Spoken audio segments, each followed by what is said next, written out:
بسم اللہ الرحمن الرحیم۔ قوم لوط کا قصہ اور ان کی سزا۔ لوط ایک نبی تھے جو اللہ کی طرف سے اپنی قوم کی رہنمائی کے لیے بھیجے گئے تھے، جو شہر سدوم میں رہتے تھے۔ حضرت لوط کی قوم نے ان کے پیغام کو مسترد کر دیا اور ہم جنس پرستی اور ہائی وے ڈکیتی سمیت برے کاموں کو جاری رکھا۔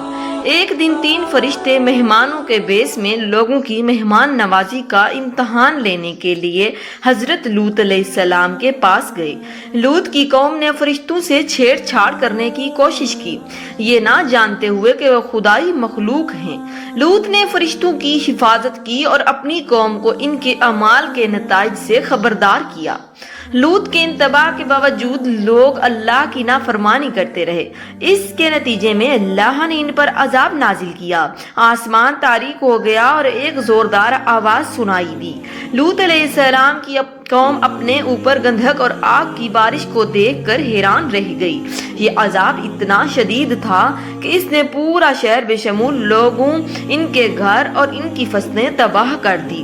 صرف لوط، ان کی بیوی اور ان کی 2 بیٹیاں بچ گئی، جنہیں اللہ کی رحمت سے بچا لیا گیا۔ جب وہ شہر سے نکلے تو لوط کی بیوی نے تباہی کی طرف مڑ کر دیکھا اور وہ نمک کے ستون میں بدل گئی۔ لوط اور ان کی بیٹیوں نے اپنا سفر جاری رکھا، آخر کار ایک نئی سرزمین میں آباد ہوئے۔ یہ کہانی ہمیں اللہ کی نافرمانی اور برے کاموں کے انجام کے بارے میں سکھاتی ہے۔ یہ ہمیں مہمان نوازی، مہربانی اور نیک زندگی گزارنے کی اہمیت کی بھی یاد دلاتا ہے۔ اللہ ہمیں ہمارے گناہوں کے نتائج سے محفوظ رکھے اور ہمیں سیدھے راستے پر چلنے کی توفیق عطا فرمائے۔ حضرت ابراہیم علیہ السلام اور بتوں کا قصہ۔ ابراہیم ایک نوجوان لڑکا تھا جو بتوں سے بھری بستی میں رہتا تھا۔ ایک دن اس نے اپنے والد سے پوچھا کہ ابا جان، یہ بت کس نے بنائے ہیں؟ اس کے والد نے جواب دیا کہ ہم نے انہیں پیدا کیا ہے۔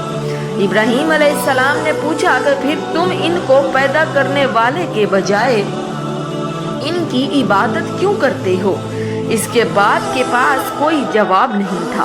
ابراہیم نے موقف اختیار کرنے کا فیصلہ کیا۔ اس نے سب سے بڑے بت کو چھوڑ کر سب کو توڑ دیا اور اس کے ہاتھ میں کلہاڑی رکھ دی۔